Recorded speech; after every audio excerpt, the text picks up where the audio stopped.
Have you played in any tournaments? Yeah, I played in my first tournament last year. I think it was in September. There was a field of about 20 in the open section, and I ended up taking second. So I didn't think that was too bad of a result for my first tourney. Second is awesome. That's really good. Um, so far, what would you consider to be your biggest accomplishment, chess-wise and in regular life? Well, not regular, but just non-chess life. Um, well, I don't have any titles or trophies or anything like that. Um, for the most part, I just keep playing and hope to keep making small breakthroughs. Um, let's see. I think pardon me. I think the closest thing to an accomplishment is probably the time I hustled a chess hustler. I had gone on a trip to Manhattan with my mom a few years back, and I ended up wandering down to Washington Square. And I was just observing like the street masters playing each other, and this guy says to me, you look like someone who wants to play some chess. I said, sure. And I sit down and I set all the pieces up, and he says, $5 a game, 5-0. I was like, oh, okay. So, I mean, at that point, I knew the guy was a hustler, but I figured, what the hell? I've spent $5 on much worse. So, I obliged. And I ended up smashing him the first game with a nice knight sacrifice. We drew the second game, and then I beat him in our third game. So, lesson learned. I'm the hustler. Oh, that's so awesome. I guess I'm not going to play against you for money anytime soon. All right. Or actually, yeah. Do you have any other hobbies besides chess? Yeah, I do. I taught myself how to snowboard a few years ago. Um, I'm not extremely good at it yet, but I definitely thoroughly enjoy it. I used to play the bass guitar quite a bit, and I slowly realized that it's very difficult to make the whole band thing work, just between personality conflicts and scheduling conflicts and everything. So, um, yeah, I just found it easier to kind of break down samples and fill out the different sections of a song on my own. So, I guess that's technically one of my bigger hobbies lately is music composition. Okay, awesome. Awesome. You should post some of that sometime soon. Or just sometime in general. Yeah, definitely. Are there any professional chess players that you look up to or that have inspired you? I don't really follow any particular player religiously. Um, I do have a few favorite GMs I tend to pay a lot of attention to. Um, like, for example, Vishy Anand, uh, Vasily Ivanchuk, and Magnus Carlsen are all three players that I've been following pretty regularly over the years. But I don't really follow anybody as hardcore as I used to follow Kasparov.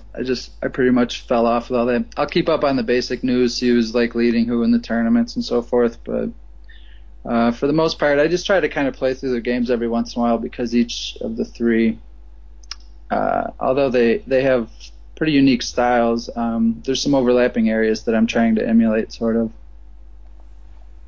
Okay. What's your favorite book? Let's see. It's probably a toss-up. Um, there's one book called The Tao of Pooh by Benjamin Hoff that I absolutely love. And this other book is a collection of short stories. It's called Nine Stories by J.D. Salinger. It's probably a toss-up between the two of them. And I don't know if anybody out there wants any more information on the books, I'd be more than happy to share. I just don't want to give too much away or ruin it for anybody that might want to read one of them. Do you have any advice for people that are starting out in the game? Yeah. Okay. Fight for the center, like right from the beginning. I play online online chess as a greeter on chess.com. So I play a lot of newbies coming along, and I tend to notice a lot of people like A4 and H4 opening moves with white. Not that that's necessarily bad. I mean, you can get great games out of opening up a position that way, but I mean, typically I would recommend people to just shoot right for the center right from the beginning. Support your center pawns with centralized pieces. Castle early, that's one I keep trying to remind my brother of, but he just won't listen for whatever reason. So castle early. As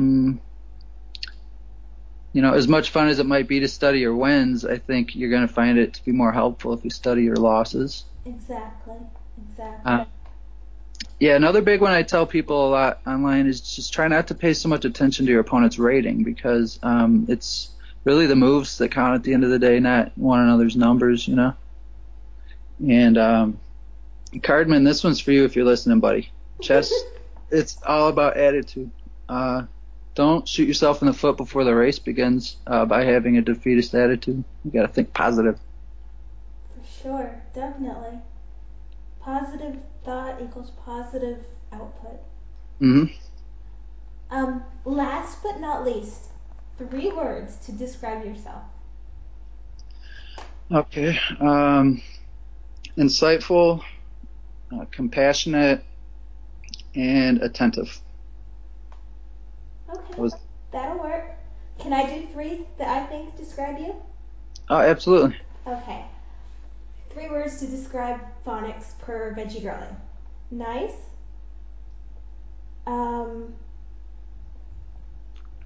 Thoughtful. Definitely thoughtful. Especially when you're going through on the chats. I see what you write to other people, and it seems really very thoughtful.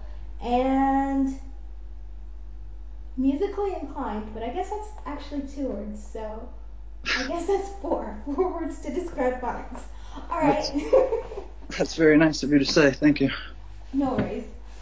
So guys, this has been SchachTherapy episode number 4?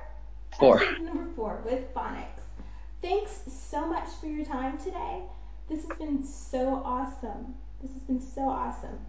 Yeah, thanks for taking the time, to do the interview with me. Okay, well, you have a great day, okay? Yeah, you too. Thank you. Thanks.